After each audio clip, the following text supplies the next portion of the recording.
అన్న ఎన్టీఆర్ మహిళలకు ఆస్తుల్లో సమాన హక్కు కల్పించారు. మహిళలకి ఆర్థిక స్వాతంత్రం ఇచ్చింది మన చంద్రన్న.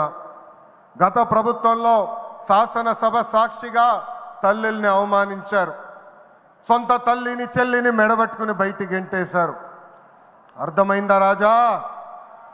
అర్థమైందా రాజా? ఉద్యోగ ఉపాధి అవకాశాల్లో మహిళలకు రిజర్వేషన్, మహిళలకు విశ్వవిద్యాలయాలు, దీపం పథకం ఇచ్చింది తెలుగుదేశం. రానున్న రోజుల్లో మహిళల్ని మరింత బలోపేతం చేసి స్త్రీ శక్తి ద్వారా మనం కృషి చేయాలి. పార్టీ పదవుల దగ్గర నుంచి అన్ని రంగాల్లో మహిళల్ని సమానంగా బాధ్యత భద్రత కల్పించాలి. ఈరోజు నేను కొన్ని విషయాలు మీకు చెప్పాలనుకుంటున్నా. చట్టాలు శిక్షల వల్ల సమాజంలో మార్పు రాదు. సమాజంలో మార్పు రావాలంటే మన ఇంట్లో మార్పు మొదలవ్వాలి. ఇప్పుడు కూడా మనం కొన్ని పదాలు వాడతాం. గాజులు తొడుక్కున్నావా, చీరలు కట్టుకున్నావా, ఆడపిల్లగా ఏడవద్దు, ఇలాంటి పదాలు మనం మానేయాలి. అప్పుడే మనం ఆశించిన మార్పు సమాజంలో వస్తుంది. నేను ప్రతిపక్షంలో ఉన్నప్పుడు ఆనాడు ఒక మహిళా మంత్రి నాకు చీర గాజులు పెడతానని చెప్పారు. ఆనాడే చెప్పా ఆమెకి, చీర గాజులు పంపించండి, మా అక్క చెల్లెలకు పెట్టి వాళ్ళు కాలు మొక్కి ఆశీర్వాదం తీసుకుంటానని. నాలుగోది, పేదల సేవల్లో సోషల్ రీఇంజనీరింగ్. పేదరికం లేని సమాజం తెలుగుదేశం పార్టీ లక్ష్యం. 2 రూపాయలకే కిలో బియ్యం, జంతా వస్త్రాలు, పక్కా ఇల్లు, పెన్షన్ ఇచ్చింది అన్న ఎన్టీఆర్. చాలని పెన్షన్ 5 రెట్లు పెంచారు. 200 రూపాయల నుంచి 1000 రూపాయలు చేశాం. ఒకే సంతకంలో 1000 రూపాయల పెన్షన్ని 2000 చేశాం. ఇప్పుడు ఏకంగా భారతదేశంలో ఏ రాష్ట్రంలో ఇవ్వని విధంగా 4000 రూపాయల పెన్షన్ మన చంద్రన్న అందిస్తున్నారు. ఇంతేకాదు, డ్వాక్రా, దీపం, అన్న క్యాంటీన్ ఇచ్చింది మన చంద్రన్న. భారతదేశంలో ఏ నాయకుడు సాహసం చేయలా, కానీ మన నాయకుడు చంద్రన్న సాహసం చేసి ఎన్ని ఆర్థిక ఇబ్బందులున్నా ఇచ్చిన బాబు సూపర్ 6 హామీ నిలబెట్టుకునేందుకు ముందలికి అడుగులేస్తున్నారు. మన ప్రభుత్వ అధికారులకు వచ్చిన వెంటనే పెన్షన్ పెంచాం. మూసేసిన అన్న క్యాంటీన్లు తిరిగి ప్రారంభించాం. మెగా డిఎస్సి ఏర్పాటు చేశాం. వచ్చే నెలలో తల్లికి వందనం ఇస్తున్నాం. ఆగస్టు మాసంలో ఉచిత బస్ ప్రయాణం కూడా మన ప్రభుత్వం అందజేయబోతుంది. ఇప్పుడు ఏకంగా P4 కాన్సెప్ట్తో పేదరికం నుంచి కుటుంబాలు బయటికి తీసుకొచ్చేందుకు చేయూత అందిస్తున్నారు మన చంద్రన్న.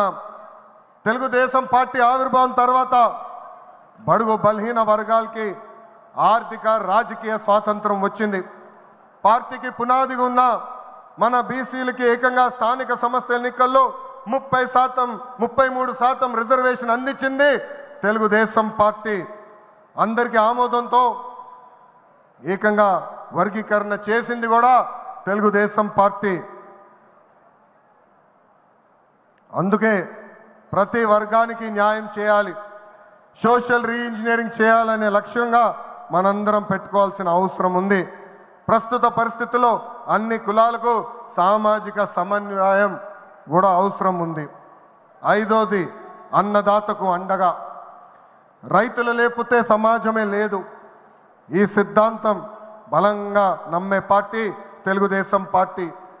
అన్న ఎన్టీఆర్ గారి దగ్గర నుంచి మన చంద్రన్న వరకు రైతుల జీవితాలు మార్చేందుకు కృషి చేశారు. డ్రిప్ ఇరిగేషన్ దగ్గర నుంచి ఇరిగేషన్ ప్రాజెక్టుల వరకు, సబ్సిడీ, హార్టికల్చర్ వరకు ప్రోత్సహించింది తెలుగుదేశం. ఈరోజు మనం ఆక్వా, పామాయిల్, కోకో రంగంలో మనం నంబర్ 1 ఉన్నాం. మామిడి, జీడి పంటల్లో 2వ స్థానంలో ఉన్నాం. దీనికి కారణం తెలుగుదేశం పార్టీ. అన్నదాతకు తెలుగుదేశం ఎప్పుడు అండగా ఉంటుంది. పొగాకు, కోకో, మిరప ధరలు పడిపోతే ఏకంగా గిట్టుబాటు ధర ప్రకటించిన నాయకుడు మన నాయకుడు చంద్రబాబు నాయుడు గారు. బంగారం లాంటి భూములు మన రాష్ట్రంలో ఉన్నాయి. వ్యవసాయం కరెక్ట్గా ప్రమోట్ చేస్తే బంగారం పండించే శక్తి మన రైతుల దగ్గర ఉంది. అందుకే అన్నదాతకు అండగా అనే విధానాన్ని మనం అమలు చేయాలి. ఆ రోజు నాకు మనసుకు దగ్గర ఉండేది. తల్లిని చెల్లిని బయటికి గెంటారని లోకేష్ గారు అన్నారు. ఇప్పుడు రాజకీయాల కోసం కుటుంబ విషయాల్ని, కుటుంబ సభ్యుల గురించి, అంటే నా ఇంట్లో వాళ్ళ గురించి మాట్లాడుకుంటే, అంటే లోకేష్ ఇంట్లో వాళ్ళ గురించి మాట్లాడుకుంటే తప్పులేదు.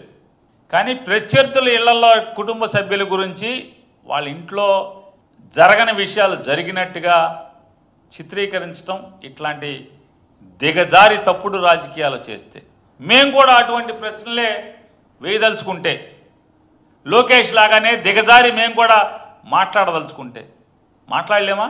ఎక్కడయ్యా చంద్రబాబు నాయుడు గారు అక్క చెల్లెళ్ళు, తోబుట్టులు? ఎక్కడయ్యా అన్నదమ్ములు? ఏ రోజన్నా మీ గడప దొక్కారా? ఎక్కడ కనపడరే? 100 కోట్ల రూపాయలు పెట్టి హైదరాబాదులో ఇల్లు కట్టుకున్నారు మీరు, జూబ్లీ హిల్స్లో. దాని శంకుస్థాపనకి చంద్రబాబు నాయుడు గారి ఇంట్లో అక్క చెల్లెళ్ళని కానీ అన్నదమ్ములు కానీ పిలవరా అని మేము అడిగామా? లేదా అమరావతిలో 100 కోట్ల రూపాయలు ఖర్చు పెట్టి 5 ఎకరాలు ఇళ్ల స్థలానికి, 5 ఎకరాల ఇళ్ల చిన్న ఇల్లు స్థలం, 5 ఎకరాల చిల్లర చిన్న ఇల్లు స్థలం కొనుక్కుని అట్టహాసంగా దానికి శంకుస్థాపన చేశారే, దానికి చంద్రబాబు నాయుడు గారు అక్క చెల్లెళ్ళు ఎవడన్నా వచ్చారా? అన్నదమ్ముల ఇంట్లో పిల్లలు కానీ, అన్నదమ్ములు కానీ, తమ్ముడు భార్య కానీ ఎవరన్నా వచ్చారా అని మేము అడిగామా? కుప్పంలో 1కి 10 సార్లు జగన్మోహన్ రెడ్డి గారు మీ కుప్పం ఎమ్మెల్యేకి మీ ఊళ్ళో ఇల్లు లేదు, కాపురం లేదు అని చెప్పి విమర్శించాడని హడావుడిగా 2 ఎకరాల్లో రాజమహల్ లాంటి, జైపూర్ ప్యాలెస్ లాంటి పెద్ద ప్యాలెస్ని కట్టి నిన్న మొన్న గృహప్రవేశం చేశావు కదా. సాధారణంగా పాలు పొంగిస్తే ఎవరు పాలు పొంగిస్తారు? హైందవ సాంప్రదాయం ప్రకారం ఆ ఇంటి యజమాని, ఇల్లు కట్టుకున్నోడి తోబుట్టు వచ్చి పాలు పొంగిస్తారు. మేము అడిగామా? చంద్రబాబు నాయుడు గారు తమ్ముడు పిల్లలు కానీ ఆళ్ళేరు ఈళ్ళేరని మేము అడిగామా? అక్క చెల్లెలు పాలు పొంగిచ్చారా అని మేము అడిగామా? కాబట్టి ఇట్లాంటి తప్పుడు మాటలు రాజకీయాల్లో మానేస్తే మంచిది. మేము అడగట్లేదు కదా ఇట్లాంటి, మమ్మల్ని కూడా అడగమని అవన్నీ. వీళ్ళెవరు ఇంట్లో లేరేంటి? ఇంట్లో వాళ్ళు అంతెందుకు?